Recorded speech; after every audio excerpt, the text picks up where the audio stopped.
A gente vai estar conversando com vocês nessa manhã tarde, né? Sobre a saúde da mulher.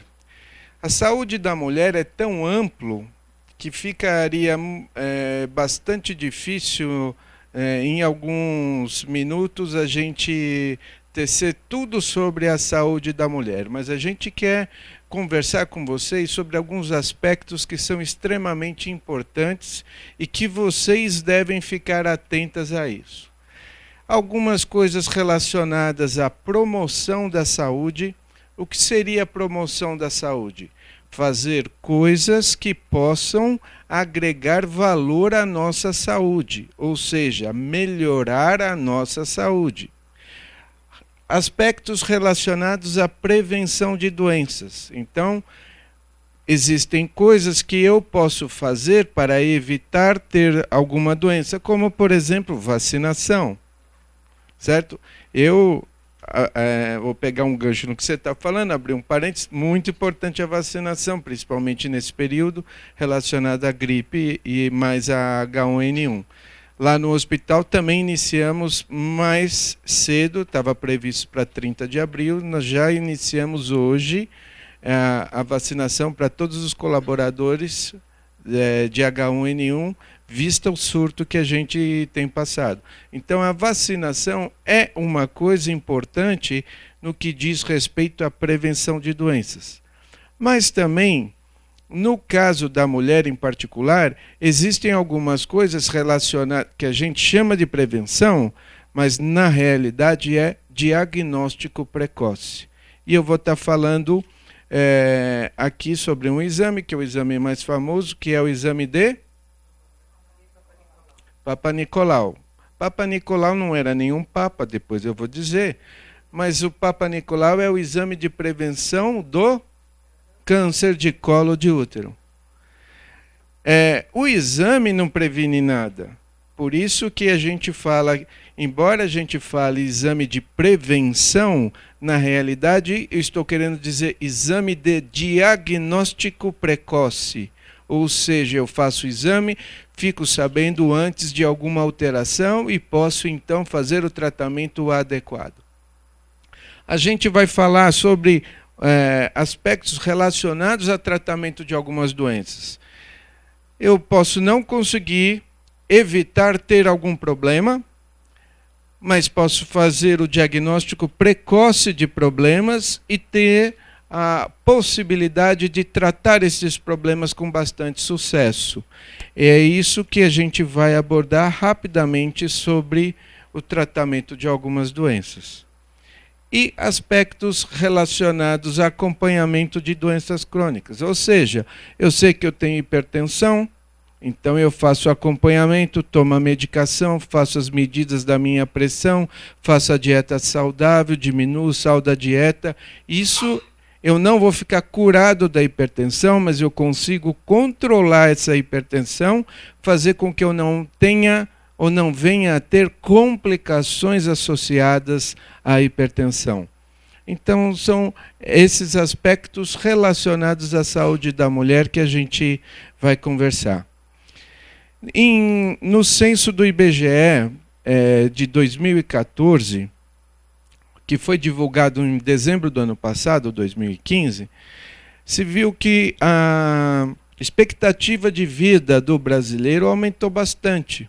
Hoje, a expectativa de vida média é ao redor de 75 anos. Se você for pensar assim, mas eu queria que fosse mais, eu também, mas vai chegar lá, vai chegar a uns 105, 106, o meu objetivo. Meu objetivo é viver 105, porque meu bisavô viveu 106, então eu quero chegar até 105, pelo menos.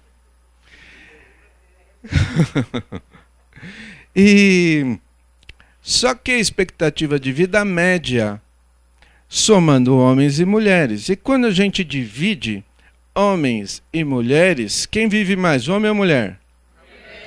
Claro que é a mulher. Ninguém tem dúvida. 78... Vou dar minha opinião. E eu vou dar.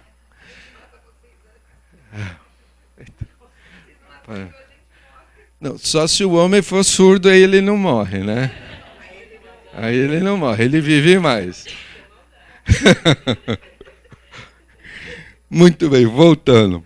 Então, a vida média das mulheres, 78,8 anos. Nossa, quase 79 anos de vida média da mulher. E o homem? 71,2 anos. Então, nós temos aí aproximadamente um pouquinho mais de 7 anos de diferença de expectativa de vida do homem em relação à mulher. Pergunta, por quê? Eu não tenho uma resposta objetiva que fala é por causa disso. Eu tenho as minhas suspeitas, né? Uma delas é que a mulher se cuida mais, certo? Por que eu sou ginecologista? Porque eu quis ter emprego até os 78,8 anos de vocês. A idade de vocês. Porque a mulher ela tem um cuidado maior com a saúde. Então, a mulher ela sabe que tem que fazer seus exames de rotina, sabe que anualmente tem que fazer suas coisas e na maioria das vezes ela procura. Ela pode ir sem queixa alguma, mas ela sabe que tem os exames de rotina para fazer. E aí a gente entra nessa questão. Eu faço diagnóstico de coisas que eu não sinto, mas eu resolvo precocemente. Ainda não vou falar sobre o câncer de mama, mais à frente eu vou dizer, mas 95% de todos os casos de câncer de mama com diagnóstico precoce são curáveis. 95%. Então, é o câncer fora de pele, aparelho digestivo, é o mais frequente na mulher. E 95% dos casos eu tenho diagnóstico, que eu tenho diagnóstico precoce, eu tenho cura. Então, esse aspecto é extremamente importante. Ok? Muito bem. Por isso a minha suspeita de que a mulher vive mais, porque ela se cuida mais, ela frequentemente faz a sua visita, seja ao clínico, seja ao ginecologista, consegue identificar alguma alteraçãozinha, fazer as suas correções e ter uma qualidade de vida um pouco melhor. O homem já é um pouco mais relaxado, o homem não tem uma rotina tão, vamos dizer assim, tão preocupante com a sua própria saúde, né? O homem, às vezes, ele se descuida mais com a alimentação, não faz os tratamentos, seja de hipertensão, seja de diabetes, de forma adequada, e etc. e tal. Isso impacta bastante a vida do homem. Eu quero viver até 105. E você também, né? 90, tá bom. Quando a gente fala de promoção da saúde, nós estamos falando de uma educação alimentar, ou seja, uma dieta saudável. Dieta saudável a gente sabe o que é. A gente consegue identificar aquilo que não é saudável. Uma dieta com pouco sal, uma dieta sem tanto carboidrato, uma dieta com pouca gordura, menos fritura, aquela capa de gordura da picanha é uma delícia, você corta e tira, certo? É aquilo que você come, né? Você está rindo porque você come, né? Então a gente sabe o que é. Uma vez ou outra ainda vai lá, né? Mas assim, a educação alimentar é extremamente importante. Atividade física, a gente também sabe que a vida sedentária aumenta junto com uma dieta inadequada. A vida sedentária aumenta os riscos cardiovasculares porque aumenta a obesidade. Ou seja, eu tenho um ganho de peso e esse ganho de peso contribui negativamente para a minha qualidade de vida. Estresse. Estresse a gente não tem. Não. A gente não se preocupa com nada nessa vida. Acorda, abre a janela, fala, que dia lindo, vamos trabalhar. Nós não temos trânsito, não temos poluição, não temos crise econômica, não temos nada. Nós vivemos num paraíso. E o estresse, então, muitas vezes fica difícil de espontaneamente a gente combater.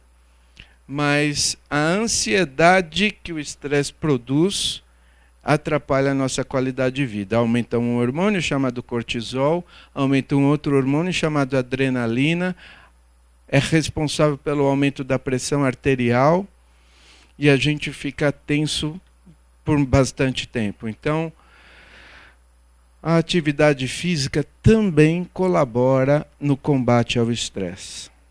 Sono reparador. Nossa, eu sei que quando você vai dormir, você põe as duas mãos juntinhas e dorme a noite inteira, porque quem está do seu lado não ronca.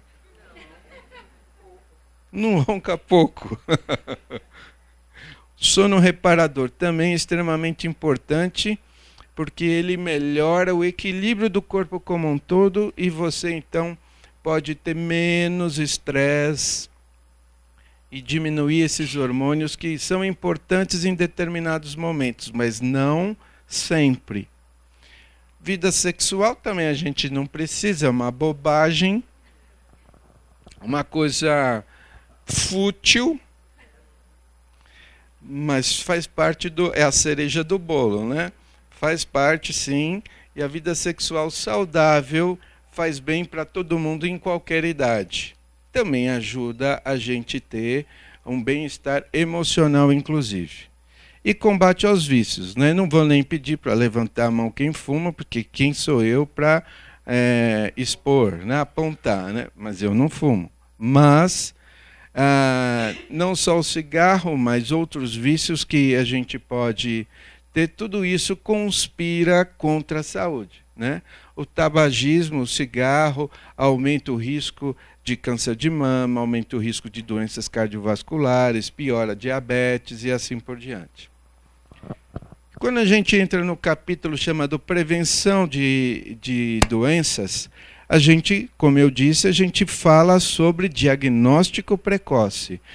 E, como eu falei, o exame de Papa Nicolau, que é assim que se escreve, não é Papa Nicolau, é tudo junto, porque ele era um pesquisador grego e esse era o nome dele. Ele nunca foi papa, nem sei se ele era católico, tá? Mas o Papa Nicolau desenvolveu um exame, que o nome técnico do exame é esse, colpocitologia oncótica. É um exame que fazia o diagnóstico de algumas alterações de células do colo do útero que davam sinais de alterações sugestivas de câncer, ou que poderiam evoluir até o câncer de colo de útero. O Papa Nicolau não serve para diagnóstico de outros tipos de câncer. Então, câncer de ovário, do corpo do útero, endométrio, o Papa Nicolau não resolve. Tem gente que faz o Papa Nicolau e acha que acabou. Não olha nem para cima, que tem 2 airbags em cima, esquece que existe. Então, o Papa Nicolau é câncer de colo de útero, ok? Então, na prevenção do câncer de colo de útero, a gente tem o sexo seguro, que ter a vida sexual com uso de preservativo, diminuir o número de parceiros e assim por diante. A gente tem hoje a vacinação para o HPV. Hoje a gente sabe que esse vírus HPV está envolvido na gênese do câncer de colo de útero. Então, a vacinação auxilia. Essa vacina foi desenvolvida, a princípio, para meninas de 9 a 26 anos. Hoje existe uma liberdade maior de se indicar vacina para pessoas de idade acima dos 30 anos. Porém, quanto mais precoce for a vacinação, mais eficaz ela é. Ou seja, se vocês têm filhas, minha sugestão é fazer a vacina para o HPV nas meninas, porque agora liberado o ano passado ou retrasado para os meninos também, tá? Que diminui o risco de câncer de pênis também para os meninos. Só que o risco de câncer de colo de útero é maior, tá? Então, Então, essa vacina também tem essa importância. Alguns exames complementares ao Papa Nicolau, que é a colposcopia, vulvoscopia, que às vezes faz uma biópsiazinha do colo, às vezes não é necessário, e alguns tratamentos relacionados a essa doença. Seja uma pequena cauterização, seja cauterização a laser, algumas cirurgias para retirar uma parte do colo, todo ele, ou mesmo a necessidade, quando o câncer está um pouco mais invasivo, de retirar toda a região do colo, corpo e os anexos que a gente fala, trompas e ovários. Às vezes é necessária a complementação com quimioterapia, às vezes com radioterapia também, para o câncer de colo de útero. O câncer de colo de útero ele diminuiu muito no estado de São Paulo nos últimos anos, em relação até a outras regiões do país, pelo acesso, pela facilidade de se fazer o exame. Ok? Então, isso é uma coisa que deve ser feita sempre, no mínimo, uma vez ao ano. Não esquecer disso. Porque aí você evita chegar a coisas mais radicais, como cirurgias muito grandes, quimio e radioterapia. Quando a gente fala também do câncer de mama, o câncer de mama ele é, da parte ginecológica, é o câncer mais frequente da mulher. Ele, às vezes, está relacionado com familiares que tiveram câncer de mama, mas nem sempre. Então, algumas mulheres falam assim, bom, deve ter sido um homem que inventou fazer mamografia, porque aquele negócio dói. E você sabe que mulher é vingativa? A mulher é vingativa. O que a mulher fica pensando? Ela vai para o quarto pensar, fala assim, eu preciso inventar um exame que possa judiar dele. Porque ela veio fazer mamografia. Aí ela dá uma sugestão. Doutor, não dá para inventar sacografia? Que quem sabe ele vai sofrer um pouquinho, né? Graças a Deus até hoje não inventaram a sacografia, tá?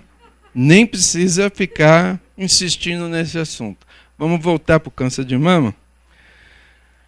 Então, tá bom. Então, algumas mulheres ficam pensando assim, eu não vou fazer a mamografia porque eu não tenho nenhum parente que teve câncer de mama. Isso quer dizer que eu não vou ter? Não. Para a gente entender e tirar essa ideia errada da mente, o câncer de mama ele tem um componente hereditário, muitas vezes quando ele ocorre em pessoas jovens.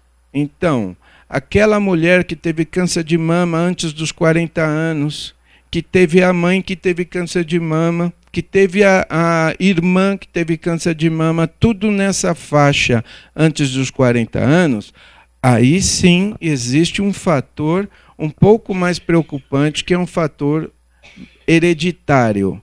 Fora disso, o câncer pode ocorrer em qualquer mulher depois dos 50 anos, por exemplo. Então, tem que ter a preocupação de fazer os exames para que a gente tenha um diagnóstico precoce e, apresentando alguma coisa, a gente fique naquela faixa que eu disse, 95% de chance de cura. Ok? O que é importante? O autoexame. O autoexame é importante? Sim, é importante. O autoexame é suficiente? Não, não é. Por quê? Porque para ter 95% de chance de cura, eu não posso sentir. Ou seja, o importante é fazer diagnóstico daquelas alterações que não são palpáveis. Por que eu falo que o autoexame é importante? Porque mostra a sua preocupação com a mama. Ele não é suficiente. Palpar a mama e falar, não sinto nada, não tenho nada, não faço nada. Está errado. Você tem que fazer a sua parte, que é se preocupar e fazer os exames relacionados ao problema na consulta de acompanhamento médico e ginecológico. Claro isso? Vai cair na prova essa questão, hein? Eu vou perguntar. Já vou dar a dica. A pergunta é assim: autoexame é suficiente? A resposta? Sim ou não? Sim ou não?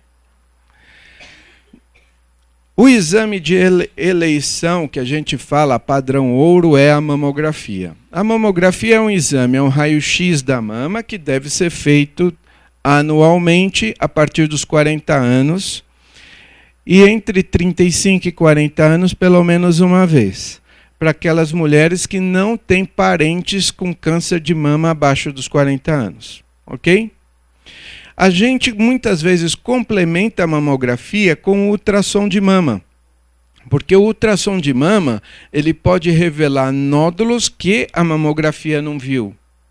E a mamografia pode revelar calcificações que a ultrassonografia não viu. Ok?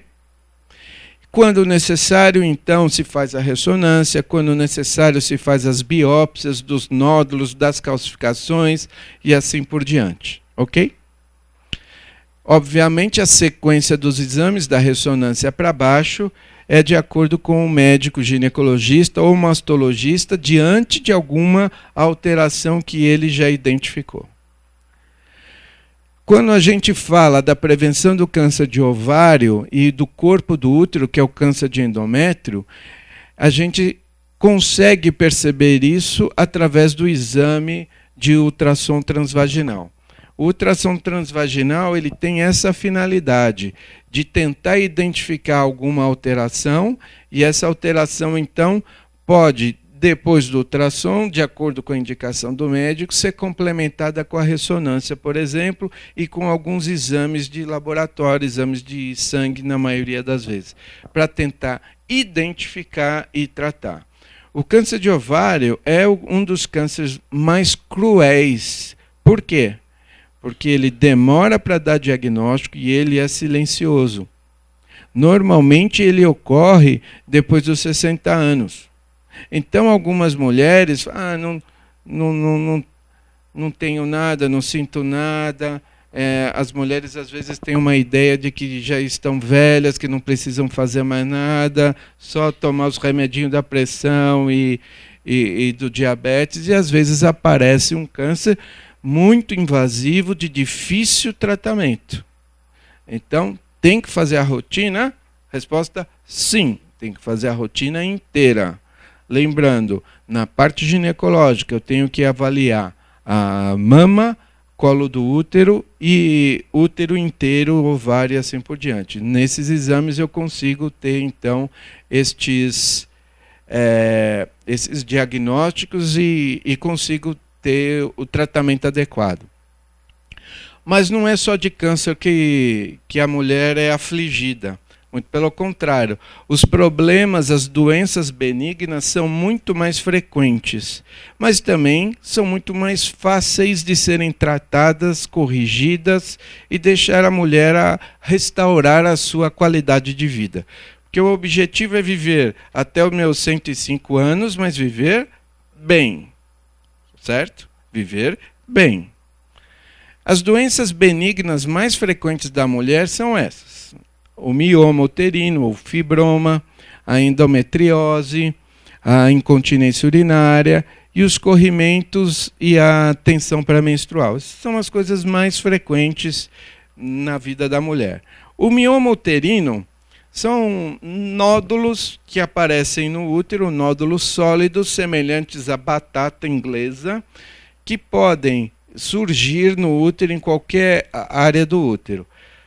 Eu posso ter um mioma que não dá sintoma nenhum, que não traz consequência nenhuma, que não cresce, pequeno, e vou tocar a vida em frente e não preciso fazer nada. Agora, existem alguns miomas que crescem, dão hemorragia, cólica menstrual, comprimem outros órgãos, e às vezes eu preciso fazer algum tratamento, muitas vezes cirurgia. A cirurgia pode ser retirada só do mioma, retirada do útero inteiro, um procedimento chamado embolização de mioma, que introduz umas esferas pela virilha, chega até na artéria da nutrição do útero e ele infarta o mioma. E o mioma começa, então, a diminuir. Hoje existem vários tipos de tratamento, vários tipos de cirurgia para dar esse conforto para a mulher. Seja por videolaparoscopia, seja por cirurgia convencional, embolização e etc. e tal. Então, várias são as opções para fazer esse tipo de tratamento. A endometriose é uma doença que aumentou nos últimos anos em virtude da mudança do estilo de vida da mulher, né? Então, a minha avó com 16 anos estava noiva, com 18 casou, com 18 e 9 meses nasceu o primeiro, e assim sucessivamente até completar 10 filhos, certo? Hoje em dia é assim? Não. A quantidade de filhos diminuiu? Muito. Na década de 60 eram média 5 filhos por família, 70 já caiu para 3, 80 2 e hoje 1,8 filhos. Nem 2 filhos inteiros o povo quer. Quer ter um e 80% de outro. Então, essa mudança no perfil da mulher, a mulher foi trabalhar, foi estudar, foi fazer um monte de coisa, acabou atrasando a maternidade. Ou seja, em vez de ela ter filhos aos 22 anos, ela está tendo filhos depois dos 35. E isso, essa mudança nesse perfil, fez com que aparecessem algumas doenças, como o próprio mioma e própria endometriose, que podem, não que vão selar o destino da mulher, o destino reprodutor, mas podem trazer uma dificuldade para ela engravidar. Então a gente tem hoje um aumento da infertilidade por conta de doenças que começaram a ser mais frequentes e não eram pela essa mudança no estilo de vida da mulher. A endometriose pode dar dor pélvica, dor na relação sexual, cólica menstrual, aumento de sangramento menstrual e muitas vezes a infertilidade.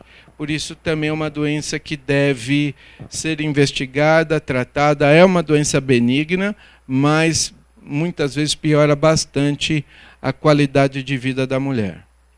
A incontinência urinária também é uma doença benigna. Na maioria das vezes, ela acontece quando a mulher faz algum esforço, tipo tosse, espirra, dá risada, agacha, e aí pode escapar um pouquinho de urina. Hoje existem tratamentos para isso, desde fisioterapia, alguns tratamentos medicamentosos, até cirurgia. Aí você vai levantar a mão e falar assim, mas a minha avó operou e depois voltou de novo. Ela operou em 1800, né? Hoje a técnica é um pouco diferente e hoje a gente tem sucessos ao redor de 90%. Antigamente o sucesso era de 40%. Teve mulheres que operaram e ficaram felizes, mas algumas tiveram a recidiva da doença. Nem todo caso é cirúrgico, existe fisioterapia, existe medicação, tudo dependendo da intensidade e do resultado de um exame chamado estudo urodinâmico. É a definição na consulta médica com o resultado desses exames que a gente então vai ter a certeza de como vamos tratar. Os corrimentos são os mais frequentes, né? Na maioria das vezes, na prática, nós temos basicamente 3, uns causados por fungo, outro por uma bactéria, outro causado por um protozoário. O fungo é o mais comum. Dá para dizer que quase todas as mulheres vão ter candidíase pelo menos uma vez na vida, que é o nome da doença causada pelo fungo, que dá aquele ardor, coceira, irritação genital. O tratamento é razoavelmente simples, toma um comprimido, usa um creme e estamos felizes. E se acontecer de novo, aí eu tomo um comprimido, uso um creme e vou ser feliz. E se acontecer de novo, e vou ser feliz. É isso aí. Quando é causado por bactéria, quando é causado pelo protozoário, então existem os tratamentos específicos para isso, mas só no exame físico é possível. Mas, às vezes, a mulher se queixa de um corrimento que é um corrimento chamado normal. Ou seja, a mulher não é seca, ela tem uma umidade natural. Normalmente, se você tocar, você vê uma secreção branquinha. Se você menstrua ainda, você percebe que numa determinada fase do ciclo parece uma clarinha de ovo e às vezes deixa uma nódoazinha amarelada na calcinha. Isto é normal. Você pode levantar a mão e falar, mas eu não gosto disso. Aí eu vou te dar uma sugestão. Quando você estiver na frente do Papai do Céu, face to face, você reclama. Que eu não tenho culpa. Então fica assim. Porém, alguns hábitos saudáveis são sempre bons. Dormir à noite sem calcinha, só usar calcinha de algodão, não usar aquele protetor diário nunca, sempre ficar livre, leve e solta. Se você menstrua, use o absorvente no período menstrual. Fora disso, não use nada. Alguma dúvida? Não. Eu faço 27 anos de formado em dezembro desse ano. Nunca na minha vida um marido reclamou porque a mulher dormiu sem calcinha. Nunca. Nunca. Vocês podem ter certeza. Já ganhei, inclusive, até presente de marido. Do tipo, você mudou a minha vida. Então, invista nisso. Se você esquecer de todo o resto, só lembra de uma coisa: vou dormir sem calcinha.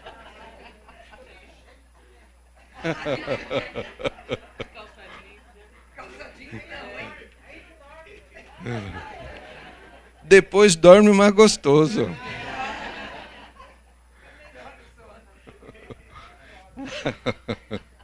Bom, e por último a gente vai conversar alguma coisa sobre a tensão pré-menstrual. A tensão pré-menstrual, obviamente, se você já está na menopausa, você não tem tensão pré-menstrual, você é nervosa sempre. É uma outra coisa. Mas quem tem ciclos menstruais pode ter a chamada tensão pré-menstrual. A tensão pré-menstrual é uma coisa que existe, não é frescura, mas tem gente que se aproveita disso, né? Então, vamos com calma. A tensão pré-menstrual é uma alteração que a mulher muitas vezes sente, tanto na sua emoção quanto no seu físico, e está muito relacionada. A gente pode dividir assim. A parte emocional, ela fica com vontade de chorar, sem motivo. Vontade de matar alguém. Matar o marido não precisa nem ter motivo, né? Mas ela fica irritada, fica agressiva, fica melancólica, com vontade de chorar. Às vezes quer assistir o Titanic de novo. Põe um pacote de chocolate e fica comendo e chorando, lencinho de papel. Você sabe tudo, hein? São as alterações emocionais que acontecem com frequência nessa fase. Só isso? Não. É muito comum dor de cabeça, aumento do volume da mama e dor na mama, distensão abdominal, a barriga fica estufada, dor nas pernas também. Cólica menstrual também é muito comum. Tudo isso pode aparecer um pouquinho também de acne no período de espinha, no período pré-menstrual. Tudo isso são coisas que podem acontecer neste período e que, por acaso, pode piorar um pouquinho a qualidade de vida nesse período.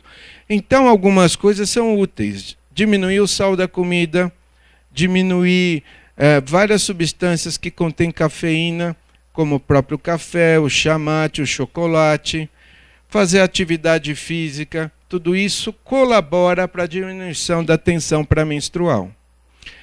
Quando só essas medidas não são suficientes, a gente então pensa em fazer algum tratamento, seja medicamentoso, às vezes anticoncepcional diminui a tensão pré-menstrual, tudo de acordo com a necessidade do paciente e o quadro clínico que ele apresenta.